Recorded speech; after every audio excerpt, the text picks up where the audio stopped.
নমস্কার। আজকের আলোচনার একটি বিশেষ গুরুত্বপূর্ণ ঘটনা হলো একটি ধারাবাহিক আলোচনার ইচ্ছা নিয়ে এই আলোচনা শুরু। সম্প্রতি একটি বই গ্রন্থ হাতে এসছে, যদিও সেই গ্রন্থটি এখনো প্রকাশ হয়নি। সেই গ্রন্থটির বিভিন্ন প্রেক্ষাপট এত সুন্দর লেগেছে, তাই সেই গ্রন্থটির বিষয়বস্তু ধারাবাহিকভাবে আলোচনা করার ইচ্ছা রইল। বইটি বা গ্রন্থটির নাম হল বিশ্ব সংঘ। বিশ্ব সংঘ অর্থাৎ সারা পৃথিবীতে অসংখ্য সংঘ রয়েছে। দেশকে কেন্দ্র করে রাজনৈতিক সংঘ বা রাষ্ট্রসংঘ বা প্রতিটি দেশের একটি পরিকাঠামো, সেই পরিকাঠামোর মাধ্যমে গোটা দেশকে শাসন করা হয়।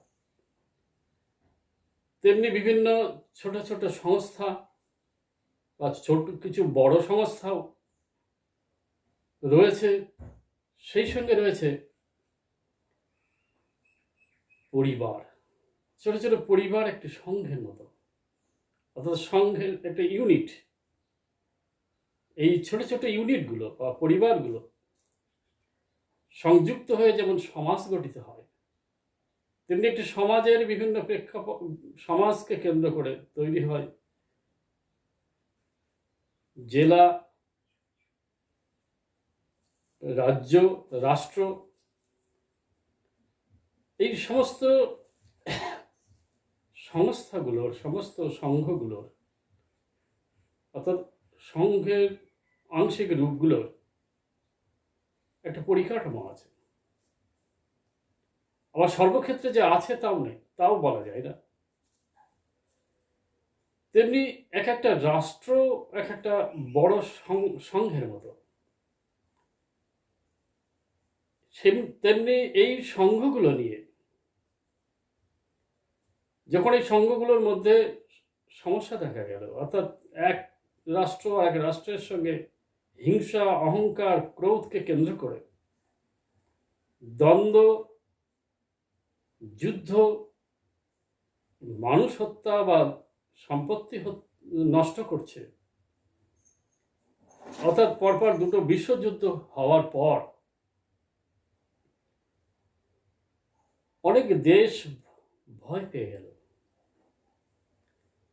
সেই দেশগুলো কি করলো? সংযুক্ত জাতিপুঞ্জ তৈরি করলো। তা নষ্ট হয়ে গেল, বেশি দিন টিকল না। পরবর্তীকালে রাষ্ট্রসংঘ তৈরি করলো। সেই রাষ্ট্রসংঘ বর্তমানে সারা পৃথিবীতে কম বেশি ক্রিয়মান।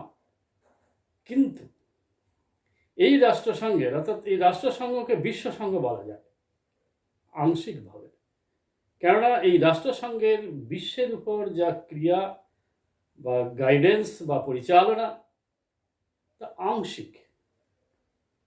অর্থনৈতিক, রাজনৈতিক দৃষ্টিকোণ থেকে এরা কাজ করে থাকে, অর্থনৈতিক বা রাজনৈতিক এলাকা থেকে এরা কাজ করে থাকে। কিন্তু এই যে অর্থনৈতিক এবং রাজনৈতিক এলাকা থেকে যেটা কার্য করে, সেই কার্যও সবসময় ঠিক ঠিক করতে পারে না। কেন পারে না তো আমরা পরবর্তী আলোচনায় আসব। এবার দেখা যাচ্ছে যে এই যে রাষ্ট্রসংঘের মতো একটা সংঘ, যাকে বিশ্বসংঘ বলা যায়, সারা বিশ্বের প্রায় সব দেশ সেখানে যুক্ত। দুটো তিনটে দেশ হয়তো নেই, বা একটা দুটো দেশ নেই তার সঙ্গে যুক্ত নয়। তবু কি সারা বিশ্বকে, সারা পৃথিবীর সমস্ত দেশকে কন্ট্রোল করতে পারছে? ঠিকভাবে শান্তিপূর্ণ পথে শান্তির দিকে নিয়ে যেতে পারছে? পারছে না। আজকে এই প্রশ্নটি বড় হয়ে দেখা দিয়েছে যে পারছে না। কেন পারছে না তাও আমরা পরবর্তী আলোচনায় আসব। এবার আমরা দেখছি যে সারা পৃথিবীতে কিছুটা কন্ট্রোল রয়েছে, কিছুটা নেই। অর্থাৎ আংশিক একটা সুন্দর গাইডেন্সের অধীনে আছে বা পরিচালনার অধীনে আছে, আংশিক নেই। এই যে কিছুটা আছে কিছুটা নেই, এটাই জাগতিক ধর্ম। জগতের প্রতিটি সংসার থেকে শুরু করে, পরিবার থেকে শুরু করে, রাষ্ট্রসংঘ পর্যন্ত যে সমস্ত ব্যক্তিগণ দ্বারা পরিচালিত হয়, তারা নিজেরাই নিজেদের উপরে যেমন সম্পূর্ণ নিয়ন্ত্রণ রাখতে পারে না, তেমনি পরিবারগুলোকেও সম্পূর্ণ নিয়ন্ত্রণে রাখতে পারে না। তার কারণ কি? এর পিছনে একটা সবচেয়ে বড় গুরুত্বপূর্ণ কারণ হলো প্রতিটি ব্যক্তির মন। এই যে মন কাকে বলে? দেহের ভিতরে যে তত্ত্ব বা এলিমেন্ট সদা সংকল্প বিকল্প করে, অর্থাৎ কোনো বিষয় নিয়ে কিছুক্ষণ চিন্তা করলো বা পড়ে রইল, তার থেকে রস সংগ্রহ করলো, তখন সেটা যখন ওই বিষয়ের মধ্যে আর রস খুঁজে পাচ্ছে না, তখন সে সঙ্গে সঙ্গে সেখান থেকে বেরিয়ে অন্য একটি বিষয়কে গ্রহণ করে। আবার সেই বিষয় থেকে রস সংগ্রহ করার পর যখন ওখান থেকে আর রস পায় না, যেমন আখের ছিবড়া ফেলে দেওয়া হয়, ঠিক তেমনি তখন ওই মনও কি করে, ওই বিষয়টিকে আখের ছিবড়ার মতো ফেলে দিয়ে আবার একটি বিষয় গ্রহণ করে। এইভাবে প্রতিনিয়ত সারাটা দিন, এমনকি স্বপ্নের ভিতরেও মন কখনো সংকল্প করছে, কখনো বিকল্প করছে। আর এই মনের ধর্ম অনুসারে জীব পরিচালিত হয়। জীব কাকে বলে? আগের বিভিন্ন আলোচনায় বলা আছে, যে ব্যক্তি সুখ দুঃখ জন্ম মৃত্যু আহার নিদ্রার অধীন, এক কথায় মনাধীন, যে ব্যক্তি মনাধীন, মনের কথায় উদ্বোস করে, মনের কথায় নিজের জীবনকে পরিচালিত করে, সেই ব্যক্তি জীব। জীব যেহেতু মনের দ্বারা পরিচালিত, মনের ইচ্ছা অনুসারে অনিচ্ছা অনুসারে চলে, তাই মনের গুণাবলী তার মধ্যে বিশেষভাবে ক্রিয়মান থাকে সর্বদা। আর এই সমস্ত ব্যক্তিগণই সারা বিশ্বে সমস্ত সঙ্গগুলোকে পরিচালিত করছে বা পরিচালনা করছে, যার ফলে যেহেতু তার ভিতরেই নিজের উপরে কন্ট্রোল নেই, নিজের উপরে নিয়ন্ত্রণ নেই, তাই পরিবার থেকে শুরু করে পরিবার, সমাজ, অঞ্চল, রাজ্য, দেশ এবং সারা গোটা পৃথিবী আংশিক পরিচালিত। কেননা মন যখন বিপদে পড়ে, মন যখন সমস্যায় পড়ে, মনের অহংকার যখন শান্ত হয়ে যায়, তখন আবার ঠিকভাবে কাজও করে, অর্থাৎ মনের অধীনতা মুক্ত হয়েও কর্ম করে। তখন বুদ্ধির সাহায্য নেয় কিংবা বিবেকের সাহায্য নেয়। এই যে মন কখনো কখনো বুদ্ধি এবং বিবেকের সাহায্য নিয়ে যখন কর্ম করে, তখন তার কাজ একটা সুন্দর নিয়ন্ত্রণে থাকে। কিন্তু যেহেতু মন বেশিরভাগ সময় বিবেক এবং বুদ্ধির তোয়াক্কা করে না, তাই সে কখনো ব্যতিক্রম করে, কখনো ক্রমে চলে, কখনো উচিত কর্ম করে, কখনো অনুচিত কর্ম করে, কখনো সঠিক কর্ম করে বা প্রয়োজনের কর্ম করে, কখনো অপ্রয়োজনের কর্ম করে। এই সমস্ত ব্যক্তিগণ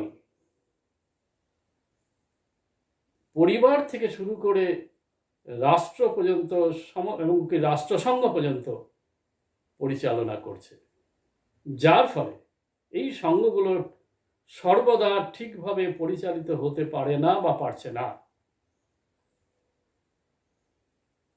তার ফলে গোটা পৃথিবী দেখা যাচ্ছে, অনেকেই আমরা দেখছি, সবাই আমরা দেখছি যে কখনো ঠিকমতো পরিচালিত হচ্ছে, কখনো হচ্ছে না। তো আংশিক পরিচালিত হচ্ছে, আংশিক পরিচালনা ঠিকভাবে হচ্ছে না, আংশিক হচ্ছে।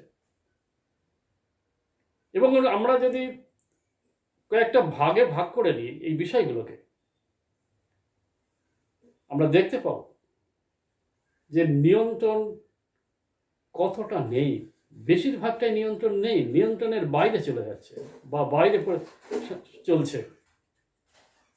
এই যে নিয়ন্ত্রণের বাইরে চলছে, এর থেকে বোঝা যায় যে গোটা পৃথিবী কিভাবে চলছে। হ্যাঁ, আমরা যদি কয়েকটা বিষয় নিয়ে ভাগ করে দিই এই আলোচনার পর্যায়গুলো, প্রথম হচ্ছে ব্যক্তি। ব্যক্তি কিভাবে নিয়ন্ত্রণে থাকে, কিভাবে থাকছে না। ব্যক্তির পরে হলো পরিবার, পরিবারের পরে সমাজ, সমাজের পরে বিভিন্ন স্বেচ্ছাসেবী সংগঠন, তারপরে হলো দেশ, তারপরে ধর্ম। ধর্মক্ষেত্রে আমরা দেখছি সারা বিশ্বে কখনো ঠিকমতো পরিচালনা হচ্ছে বা পরিচালিত হচ্ছে, কখনো হচ্ছে না।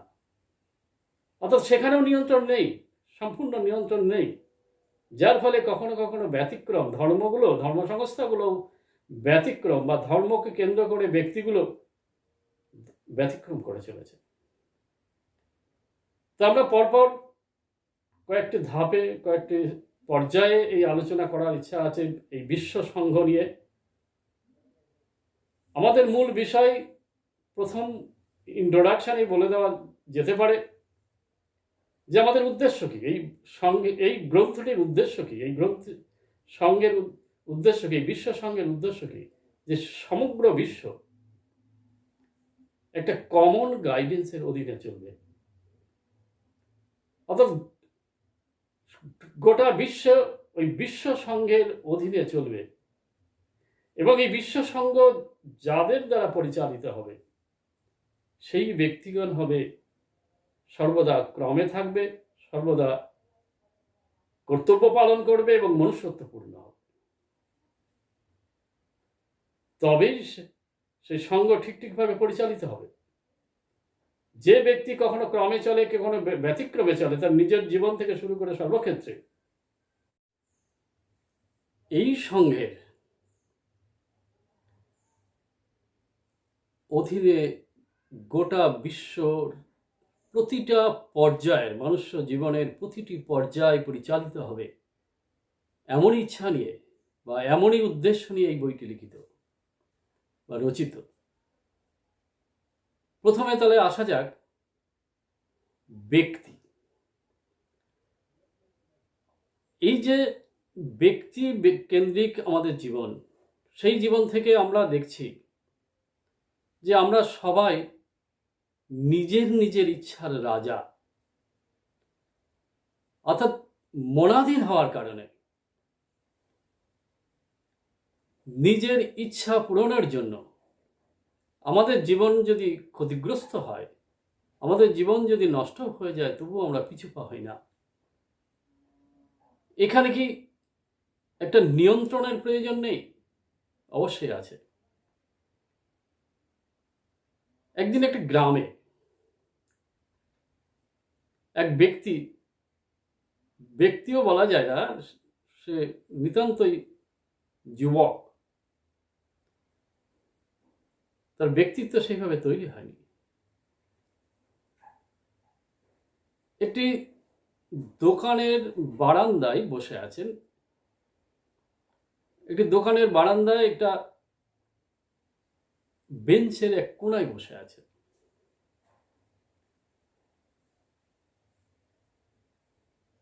এবার হঠাৎই দেখা গেল ছেলেটা ওই বেঞ্চের থেকে গড়িয়ে প্রথমে বারান্দায়, তারপর মাটিতে পড়ে গেল। অর্থাৎ বারান্দাটা মাটি থেকে একটু উঁচুতে, রাস্তার পাশে। একজন ব্যক্তি ছুটে যাচ্ছে ওকে ধরার জন্য। সে ভাবলো অসুস্থ, কিন্তু দূর থেকে 2-3 জন বলছে, দাদা যাবেন না, যাবেন না, ও কিছু না।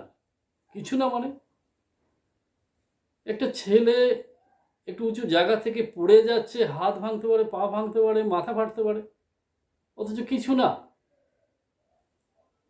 তারপরে সেই ব্যক্তিরা বুঝিয়ে দিল কিছু না মানে কি। অর্থাৎ ও গলা পর্যন্ত নেশা করেছে। নেশা করে নিজের দেহকে আর সামলাতে পারছে না, তাই বসে থাকতে থাকতে অটো স্বয়ংক্রিয়ভাবেই যেন একটা মেশিনের মতো গড়িয়ে পড়ে গেল একটা কলা গাছের মতো, অর্থাৎ ধস নামার মতো পড়ে গেল। সে গলা পর্যন্ত নেশা করেছে, এইটুকু একটা ছেলে 18-20 বছরের বয়সে। তার কি বাড়িতে কোনো নিয়ন্ত্রণ নেই? বাবা মা কিছু বলে না? তারা বললো অবশ্যই বলে, কিন্তু কে শুনছে? বরং শুনবে তো নয়, বরং আরো 5টা কথা শুনিয়ে দেবে। আমার ইচ্ছা আমি খাচ্ছি, তোমার কি? আমার পয়সা আমি খাচ্ছি, তোমার কি? এখানে কি একটা সুন্দর নিয়ন্ত্রণের প্রয়োজন নেই? এই যে ছেলেটি, সে তার অজ্ঞানতাবশত যেহেতু তার নিজের উপরে কন্ট্রোল নেই, নিয়ন্ত্রণ নেই, সেই দুর্বলতাকে কেন্দ্র করে সে নেশা করছে এবং দিনে দিনে তার শরীরকে নষ্ট করছে, তার জীবন নষ্ট করছে, তার মানসিক বিকাশ নষ্ট করছে। এইভাবে যে সে নিজে ক্ষতিগ্রস্ত হচ্ছে, তার জন্য কি আমাদের কোনো দায়িত্ব নেই? বা ওই সংঘের কোনো দায়িত্ব নেই? ওই পরিবারের দায়িত্ব নেই? সমাজ দায়িত্ব নিচ্ছে না? কেউ দায়িত্ব নিচ্ছে না। সবাই দূর থেকে দেখছে ছেলেটা তিলে তিলে শেষ হয়ে যাবে। এবং এমন ঘটনাও আছে ওই গ্রামে, ওইভাবে নেশা করতে করতে লিভার নষ্ট হয়ে পেটে জল জমে, সারা দেহে জল জমে বিপদাপন্ন অবস্থায়, তার পরিবার নষ্ট হওয়ার মুখে। তাহলে কি এখানে একটা সুন্দর নিয়ন্ত্রণ প্রয়োজন নেই? আছে। যে নিয়ন্ত্রণ তাকে নিয়ন্ত্রণে রাখবে, ক্রমে ক্রমে তার মনুষ্যত্ব জাগরণে সহায়তা করবে। আরেকটি ঘটনা, একই ধরনের ঘটনা,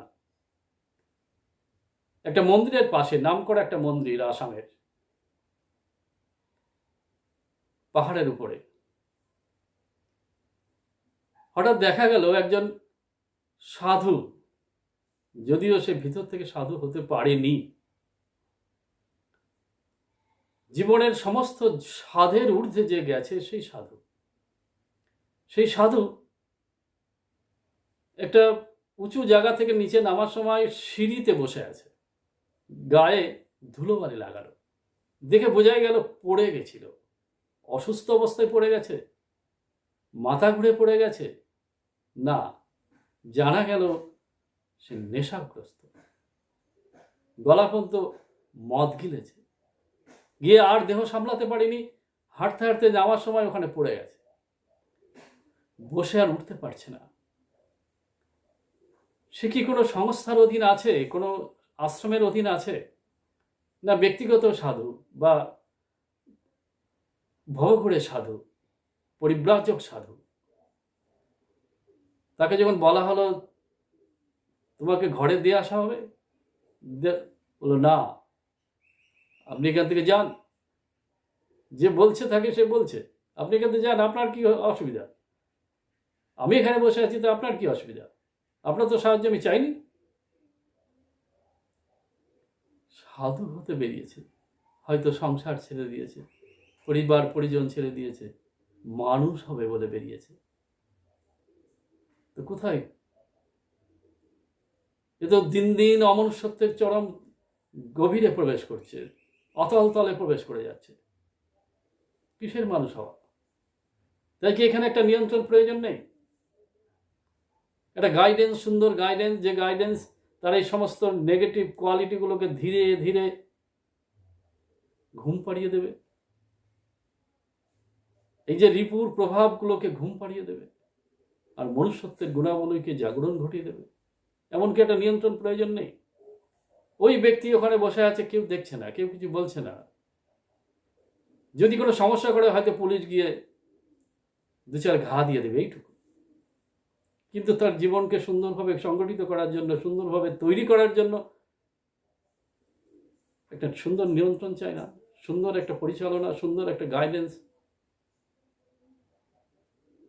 এইভাবে ব্যক্তিগত দিক থেকেই প্রচুর ব্যক্তি নিজের উপরে নিজে ক্ষতি করে চলেছে, নিজের উপরে নিজে অত্যাচার করে করে করে করে নিজের দেহ মনকে নষ্ট করে দিচ্ছে।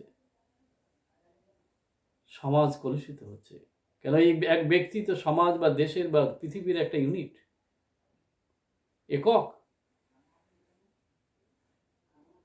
তো একক যদি নষ্ট হয়, সমগ্র তো সম্পূর্ণ হতে পারে না, সমগ্র তো সুন্দর হতে পারে না। তাই প্রতিটা ক্ষেত্রে, আমরা এরপরে আসবো আরো, প্রতিটা ক্ষেত্রে একটা ব্যক্তিগত জীবন থেকে শুরু করে রাষ্ট্র, ধর্ম, যে ধর্মে হোক না কেন,